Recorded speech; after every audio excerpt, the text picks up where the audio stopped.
Hello guys, I just wanted to talk about something I talk in class about a lot.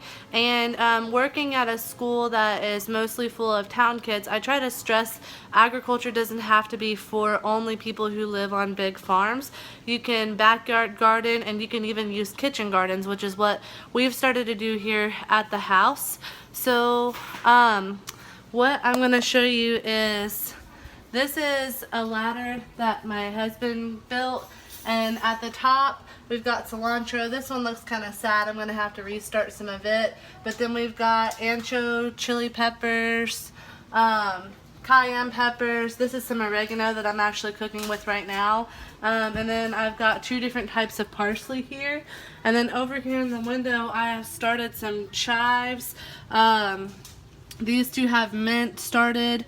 I'm waiting on some rosemary to pop up hopefully soon, and then sage in this one. One thing that I learned was not to forget to keep the packages with them after I plant them, or I forget what I put where.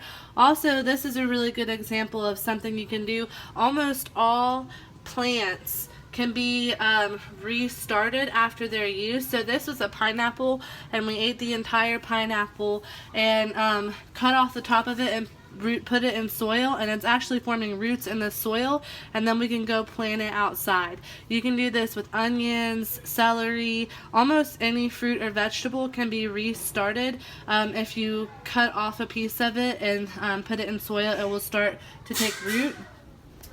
So for example, right now I am wanting to take some oregano off of my plant, and I'm cooking Alfredo over here. I need to actually turn it down.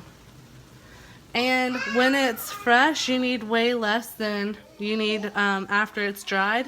So I'm just gonna drop a couple pieces of oregano into here. I might add more here in a second. You can drop them in like this, or you can break off each individual leaf. These are Brussels sprouts that I just put some parsley in, and I just broke them off leaf by leaf and mixed it in to give the Brussels sprouts some flavor. I don't think Brussels sprouts taste like much of anything, but they do take on flavors really well. So if you've got fresh herbs and spices in your kitchen, it's a way to make them taste like whatever you want. And I can actually get the kids to eat these with just a little bit of cheese sprinkled on top of it. So yeah, that's just the gist of how we're using the kitchen garden. We're gonna get a garden started outside, but this is something we can do all year long. Just make sure that when you do plant your plants that you put them across from a window, because they do need some light. You can water them every day, but whenever they're inside, you want to make sure you're not over watering them, because there's not good drainage. There's no drainage, so I don't like to over water. Sometimes I will take ice cubes. Hold on, baby, it's okay. Sometimes I'll take ice cubes and set them in there, not directly like on top of the plant, but kind of off to the side, and then as they melt, they'll provide the plant with water, like just a little bit of a time. It's okay, honey. And that's a good tip for growing inside. Also, I just ran out, but you can get organic plant food like in a pump, and you can just come and squirt like once a week with some plant food, because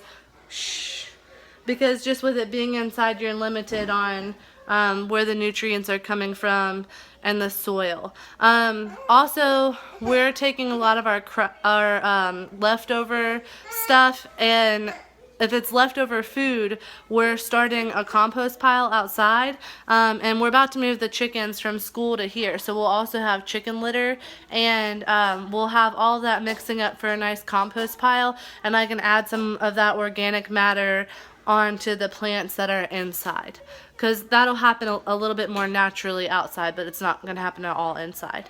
So I just thought that was a cool tip, and I just wanted to share it with you guys. Thanks.